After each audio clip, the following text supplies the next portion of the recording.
Hi everyone. Today we are tackling a question that actually shows up in our lives more than we realize. And the question is, how do we measure the right thing to do?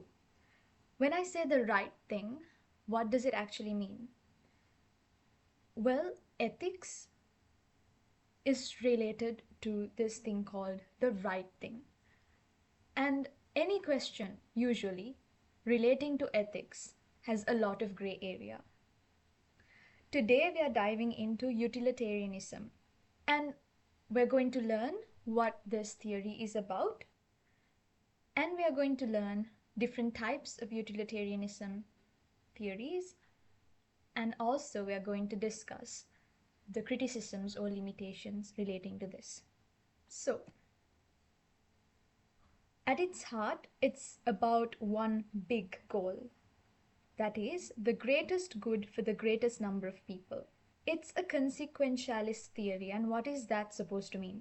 It's a very fancy word. It simply means that we judge an action by its results, by its consequences.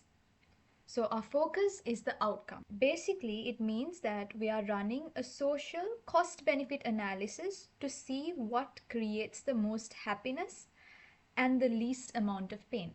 Okay, so we are trying to maximize overall happiness or minimize the harm. Then, we are going to learn about two types of utilitarianism theories. First one is act utilitarianism, and the second one is rule. So, as the name suggests, act, we are looking at an individual action separately. Okay, so it is about looking at a single situation as a one-off. So we are individually looking at it and trying to find what will produce the greatest good for a certain problem, for a certain dilemma. We can look at an example. So, here's a situation. Let's say there is a business that is hit by a financial crisis. Because of this problem, the firm decides to make 20% of its staff redundant. They are going to ask 20% of the staff to leave the company. It is a painful choice, but what's their argument? Their argument is that by letting those 20% leave, they're saving the jobs of the other 80%. That's how they view the situation. It's called math, but the goal is survival for majority. So we looked at the individual situation. Now let's look into the second one, rule utilitarianism. Again, the name is self-explanatory. Here we are looking at moral rules. It establishes universal moral rules, ensuring similar situations, similar problems are handled consistently. So, let's take the same company, but tackling the situation in a different way. So instead of just firing 20% of its staff, what are they doing here?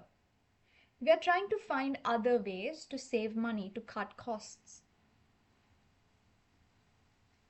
Their belief is that being known as a secure, caring workplace creates more long-term happiness for everyone than just fixing a short-term budget gap.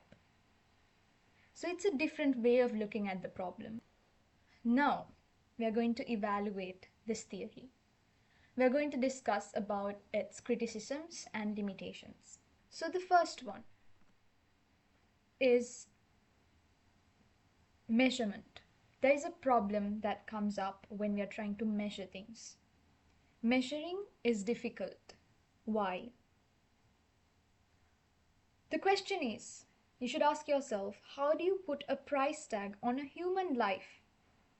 Or how do you put a price tag on the beauty of a forest? Things like that. We often end up focusing only on economic costs because it's easier to count, but they are not the whole story. Okay?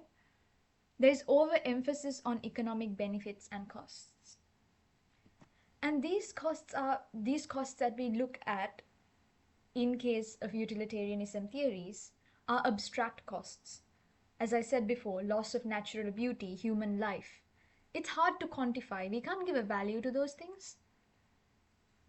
Okay, so that's one problem. Another problem is predictability. There is uncertainty around things. Uncertain future events makes it difficult for us to predict all outcomes accurately. It's hard to predict what will happen in the future. Then we have subjectivity. Outcomes can be subjectively identified and assessed. So, what would this lead to? It would lead to inconsistencies in decision making. So, that is another problem. Then we have minority focus. What do I mean by that? Now, here we are looking at the greatest good for the greatest number. What about the minority? It disregards the rights of the minority, and this can lead to ethical issues in policy and governance. Finally, there is a question: is it morally correct? We might say that, okay, this choice that has the highest net benefit is the best. But the question is, are all these choices with highest net benefit always morally correct? That's a question to ask. So as you can see, this theory is not purely perfect.